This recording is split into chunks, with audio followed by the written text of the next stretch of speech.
ஆண்டவராகிய இயேசு கிறிஸ்துவின் நாமத்தில் உங்கள் யாவருக்கும் என்னுடைய அன்பின் வாழ்த்துக்கள். இந்த நாளின் தியானத்தின் தலைப்பு இரு பக்க பயம், ஃபேவரபிள் ஃபியர்.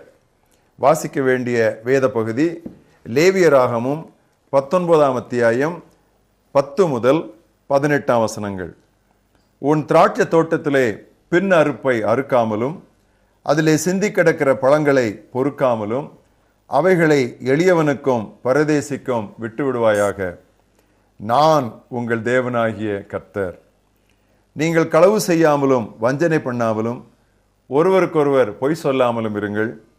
என் நாமத்தை கொண்டு பொய்யாணிடுகிறதுனால் உங்கள் தேவனுடைய நாமத்தை பரிசுத்த குலைச்சல் ஆக்காமலும் இருப்பீர்களாக. நான் கர்த்தர். பிறனை ஒடுக்காமலும் கொள்ளையிடாமலும் இருப்பாயாக. கூலிக்காரனுடைய கூலி விடியற்காலம் மட்டும் உன்னிடத்தில் இருக்கலாகாது. செவிடனை நிந்தியாமலும் குருடனுக்கு முன்னே தடுக்கலை வையாமலும் உன் தேவனுக்கு பயந்திருப்பாயாக. நான் கர்த்தர். நியாய விசாரணையில் அநியாயம் செய்யாதிருங்கள். சிறியவனுக்கு முகத்தாட்சணியம் செய்யாமலும் பெரியவனுடைய முகத்துக்கு அஞ்சாமலும் நீதியாய் பிறனுக்கு நியாயம் தீர்ப்பாயாக. உன் ஜனங்களுக்குள்ளே அங்குமிங்கும் கோள் சொல்லி திரியாயாக. பிறனுடைய இரத்தப்பழிக்கு உட்பட வேண்டாம். நான் கர்த்தர். உன் சகோதரனை உன் உள்ளத்தில் பகையாயாக. பிறன் மேல் பாவம் சுமராதபடிக்கு அவனை எப்படியும் கடிந்து கொள்ள வேண்டும். பழிக்கு பழி வாங்காமலும் உன் ஜனபுத்திரர் மேல் பொறாமை கொள்ளாமலும் உன்னில் நீ அன்பு கூறுவது போல பிறனிலும் அன்பு கூறுவாயாக. நான் கர்த்தர். 31ஆம் 32ஆம் வசனங்கள். அஞ்ஞனம் பார்க்கிறவர்களை நாடி குறி சொல்லுகிறவர்களை தேடாதிருங்கள். அவர்களாலே தீட்டுப்பட வேண்டாம். நான் உங்கள் தேவனாகிய கர்த்தர். நரைத்தவனுக்கு முன்பாக எழுந்து முதிர் வயதுள்ளவனுடைய முகத்தை கனம் பண்ணி உன் தேவனுக்கு பயப்படுவாயாக. நான் கர்த்தர். இன்றைய மனப்பாட வசனம் பிரசங்கி 12:13. கடவுளுக்கு பயந்து அவரது கட்டளைகளை கைக்கொள். எல்லா மனிதர் மீதும் விழுந்த கடமை இதுவே. Fear God and keep his commandments, for this is the whole duty of man. கீழ்ப்படிவதற்கு நம்மை உந்தித் தள்ளும் விசை பயபக்தியே. விசுவாசத்தினாலே நோவா தற்காலத்தில் காணாதவைகளை குறித்து தேவ எச்சரிப்பு பெற்று பயபக்தி உள்ளவனாகி தன் குடும்பத்தை ரட்சிப்பதற்கு பிழையை செய்தான் என்று எபிரேயர் 11:7 வாசிக்கிறோம். அவன் கீழ்ப்படியாமல் இருந்திருந்தால் மற்றவர்களோடு வெள்ளத்தில் அழிந்து போயிருப்பான். பயத்திற்கு இரு பக்கங்கள் உண்டு. ஒன்று எதிர்மறையானது, அடுத்தது நேர்மறையானது. One is positive and the other is negative. தண்டனைக்கு பயப்படுவது எதிர்மறையானது, அதாவது fear of punishment. ஆனால் நபருக்கு பயபக்தியாயிருப்பது நேர்மறையானது. But reverence for the person, that is positive. கடவுளை பிரியப்படுத்தும் கீழ்ப்படிதலுக்கு இவ்விரு பரிமாணங்களுமே அவசியம். இவற்றை நாம் சுருக்கமாக இன்று தியானிப்போம். முதலாவது எதிர்மறை பயத்தை, நெகட்டிவ் ஃபியரை குறித்து நாம் கவனிப்போம். எதிர்மறையான பயத்தை கற்பிக்கும் பாடசாலையிலேயே நாம் கீழ்ப்படிதலின் அரிச்சுவடுகளை படிக்கிறோம். அறிவை தரும் மரத்தை குறித்த கட்டளையை கடவுள் ஆதாமிற்கு கொடுத்த போது, நீ அதிலிருந்து சாப்பிடும் நாளில் செத்தே போவாய் என்று அவனை எச்சரித்தார். ஒரு தண்டனையை அவனுக்கு சுட்டி காட்டினார். சாலமோன் அரசன் இவ்விதமாக சொல்லுகிறார், ஆண்டவருக்கு பயந்து தீமையை விட்டு விலகு. இதுவே அவன் இளைஞருக்கு கொடுத்த அறிவுரை.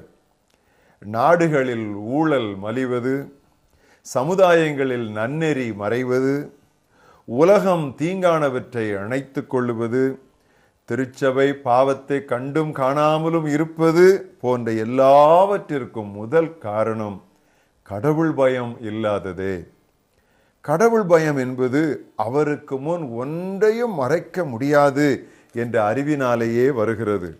அதைத்தான் எபிரேயர் 4ஆம் அத்தியாயம் 13ஆம் வசனத்திலே வாசிக்கிறோம். தேவனுடைய பார்வைக்கு மறைவான சிருஷ்டி ஒன்றுமில்லை. சகலமும் அவருடைய கண்களுக்கு முன்பாக நிர்வாணமாயும் வெளியரங்கமாயும் இருக்கிறது. அவருக்கே நாம் கணக்கு ஒப்புவிக்க வேண்டும். போத்திப்பாரின் மனைவி யோசேப்பிடம் வீட்டில் யாரும் இல்லை என்று சொல்லி அவனை பாவம் செய்ய அழைத்த போது கடவுள் தன்னை பார்க்கிறார் என்று திட்டமாய் அறிந்திருந்த யோசேப்பு அந்த இடத்தை விட்டே ஓட்டமாய் ஓடினான். ஏன் தெரியுமா? தேவன் அறிவார் என்கிற அறிவு அவனுக்கு இருந்தது. அவள் சுற்றி பார்த்தாள், அவனோ மேலே பார்த்தான். She looked around, but he looked above. கடவுள் அறிவார் என்பதே அவனுக்கு இருந்த அறிவுகளிலெல்லாம் பெரிய அறிவு. ஒவ்வொரு மீறுதலும் கீழ்ப்படியாமையும் தகுந்த தண்டனை பெறும் என்ற அறிவு யோசேப்புக்கு ஆழமாயிருந்தது. அதை எபிரேயர் 2:2 வாசிக்கிறோம். தேவதூதர் மூலமாய் சொல்லப்பட்ட வசனத்திற்கு விரோதமான எந்த செய்கைக்கும் கீழ்ப்படியாமைக்கும் நீதியான தண்டனை வரத்தக்கதாக அவர்களுடைய வசனம் உறுதிப்படுத்தப்பட்டிருக்கிறது என்று நான் வாசிக்கிறோம். இதுதான் எதிர்மறையான பயம் என்பது. நேர்மறையான பயத்திற்கு நாம் பயபக்தி, ரெவரன்ஷியல் ஃபியர் என்று சொல்லலாம். கட்டளை தருவது யார் என்ற அறிவு கீழ்ப்படிதலை நமக்கு எளிதாக்குகிறது. கடவுளின் மீது உள்ள பயபக்தி நமது மனதில் எழக்கூடிய விவாதங்களையும் எதிர்ப்புகளையும் அமர்த்தி விடுகிறது. கடவுள் தமது மக்களுக்கு முக்கியமான சட்ட திட்டங்களை கொடுக்கும் போதெல்லாம், இப்பொழுது பார்த்தோம் அல்லவா, இன்றைக்கு வாசித்த லேவியராம 19ஆம் அத்தியாயத்திலே ஒவ்வொரு கட்டளை கொடுத்த பிறகும் அவர் முகவுரையாக அல்லது முடிவுரையாக என்ன சொல்லுவார்? நானே கர்த்தர் என்பார். 10 கட்டளைகளின் முகவுரையிலும் அவர் என்ன சொன்னார்? அடிமைத்தனத்தின் வீடாகிய எகிப்திலிருந்து உன்னை கொண்டு வந்தது நானே ஆகையால். அந்த நானே கர்த்தர், அந்த ரெவரன்ஷியல் ஃபியர், அந்த பயபக்தி தான் கீழ்ப்படிதலை சுலபமாக்குகிறது. தண்ணீர் மீது நடக்க துணிவது எவ்வளவு ஆபத்தானது என்று பேதுருவுக்கு தெரியும். ஆனாலும் அவனை தண்ணீரில் நடந்து வரும்படி அழைத்தது யார் என்ற அறிவினால் அவன் துணிவு பெற்றான். இயேசுவின் மீது அவனுக்கு இருந்தது பயபக்தி. யார் கூப்பிடுகிறார்கள் என்று தெரியாவிட்டாலும் டெலிஃபோனில் மணி அடித்ததும் அதை எடுக்க ஓடுகிறோமே, அது பல சமயங்களில் ராங் நம்பராக இருக்கும். கூப்பிடுவது கடவுள் என்று தெரிந்திருந்தும் கீழ்ப்படிய அவ்வளவு தயக்கம் ஏனோ? ஆங்கிலத்திலே ஒரு அழகான ஒரு பாடல் உண்டு. Christian, walk carefully, danger is near. On in thy journey with trembling and fear, snares from without and temptations within seek to entice thee once more into sin. கிறிஸ்தவனே, கவனமாய் நட, ஆபத்து எதிரே உண்டு. உனது பயணத்திலே பயபக்தியும் பயமும் குறையாது காணப்படட்டும். வெளியே வலைகள் உண்டு, உள்ளே சோதனைகள் உண்டு. திரும்பவும் உன்னை பாவத்தில் ஆழ்த்துவதற்கு அவைகள் காத்த வண்ணம் இருக்கின்றன. கடவுளுக்கு பயந்து அவரது கட்டளைகளை கைக்கொள்.